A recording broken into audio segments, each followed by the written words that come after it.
Bermuda triangle کے بارے میں ہم بہت کچھ سنتے آئے ہیں۔ یہ ایک ایسی عجیب و غریب مسٹری ہے جس کے بارے میں آج تک سائنٹسٹ صرف اور صرف یہی جان پائے ہیں کہ اس حدود میں داخل ہونے والی کوئی بھی شے ہے، کیونکہ یہ برمودا ٹرائینگل یہ حصہ اٹلانٹک اوشن کے ویسٹرن پارٹ میں پایا جاتا ہے، اور چونکہ یہ سمندر کا حصہ ہے، آج تک اس کے بارے میں یہ بتایا جاتا ہے کہ 150 سے زائد شپس اور ایئر پلینز جو کہ اس حدود میں، چاہے پانی کی سطح پر یا فضا کے حدود میں، ایک مخصوص حد تک جو اس برمودا ٹرائینگل کے اوپر سے گزرتے ہیں، پھر ان کے بارے میں آج تک دنیا کچھ نہیں جان پائی۔ یہ برمودا ٹرائینگل جو کہ یو ایس اے کے شہر فلوریڈا سے پورٹوریکا سے برمودا، اور اگین برمودا سے فلوریڈا تک کا یہ ایریا ہے، جو کہ ان تین پوائنٹس کی اگر جیومیٹریکل کیلکولیشن کی جائے تو یہ ایک ٹرائی اینگل بنتی ہے۔ اس وجہ سے اس کو برمودا ٹرائی اینگل کہا جاتا ہے، اور اس کی مسٹری کے بارے میں ہم بہت کچھ سنتے بھی آئے ہیں۔ اور یہ وہ ایریا ہے کہ جس کے بارے میں یو ایس اے چونکہ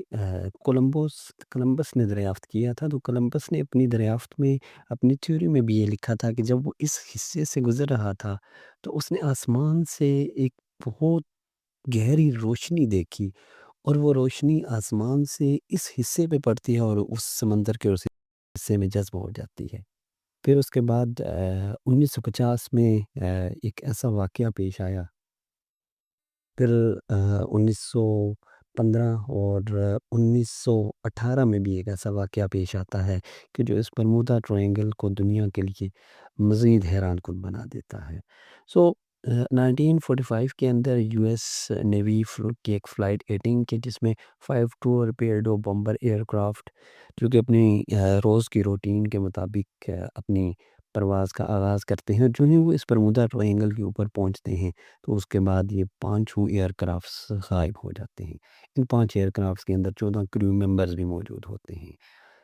پھر ان کی تلاش کے لیے ایک آپریشن لانچ کیا جاتا ہے، اور اس آپریشن کے لیے لانچ ہونے والے ایئر کرافٹ کہ جس میں مزید 15 لوگ موجود ہوتے ہیں، اور پتہ یہ چلتا ہے کہ اس آپریشن میں حصہ لینے والا یہ ایئر کرافٹ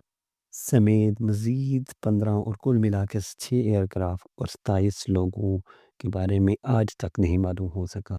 کہ وہ آخر اس برمودا ٹرائینگل میں انٹر ہونے کے بعد وہ کہاں گئے، جس کے بارے میں کوئی سراغ نہ مل سکا، کیونکہ اب کولمبس نے بھی پہلے سے ہی بتا دیا تھا، اور اس کے بعد مختلف واقعات نے بھی یہ ثابت کر دیا کہ یہ ایک مسٹری ہے جو کہ نہ حل ہونے والی ہے، اور اب تک سائنسدانوں کو اس کے بارے میں کوئی حتمی رائے یا کوئی تھیوری یا کوئی پریکٹیکلی کوئی ایسی چیز نہیں مل سکی کہ جس ٹھوس ثبوت کی بنا پر کہا جا سکے کہ یہ تمام رونما ہونے والے واقعات کی بالآخر وجہ کیا تھی۔ اسی طرح 1918 کے اندر یو ایس اے کی ایک نیوی شپ جو کہ بالٹیمور سے برازیل کی طرف جا رہی ہوتی ہے، کہ جس کے اندر 306 کریو ممبرس اور 11,000 ٹن میگنیز اس شپ کے اندر لوڈ ہوتی ہے، اور 1918 میں جب یہ شپ اس ایریا سے گزرتی ہے تو آج تک اس یو ایس اے نیوی شپ کے بارے میں بھی کوئی سراغ نہیں مل سکا، اس کے کوئی شواہد نہیں مل سکے کہ آیا وہاں سے گزرنے کے بعد یہ شپ کہاں کھو گئی۔ جیسے کسی شے کے بارے میں کہا جاتا ہے کہ زمین کھا گئی یا آسمان نکل گیا، کچھ معلوم نہیں۔ ایسے ہی کچھ واقعات ہیں برمودا ٹرائینگل کے بارے میں کہ جو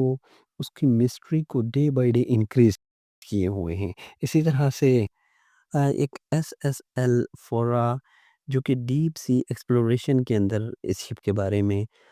دریافت کیا گیا، کہ جو کہ فلوریڈا سے پورٹریکا 2015 کے اندر یہ سفر کر رہی تھی۔ پھر اس ڈیپ سی ایکسپلوریشن کے درمیان اس ایس ایس ایل فورا کے بارے میں بھی اس کے کچھ زنک شدہ پارٹ جو کہ سمندر کی 4,600 میٹر کی گہرائی میں ان غوطہ خوروں کے اس کے زنک شدہ آ، حصے ملتے ہیں، کہ جس سے یہ پتہ چلتا ہے کہ یہ شپ جو فلوریڈا سے پورٹریکا کی طرف جا رہی تھی، یہ زمین کی کسی واقعے کی وجہ سے سمندر کے اس تہہ میں ڈوب گئی ہیں۔ اسی طرح سے برمودا ٹرائینگل کو اور بھی مختلف ناموں سے یاد کیا جاتا ہے، جس میں اس کو ڈیولز ٹرائینگل بھی کہا جاتا ہے۔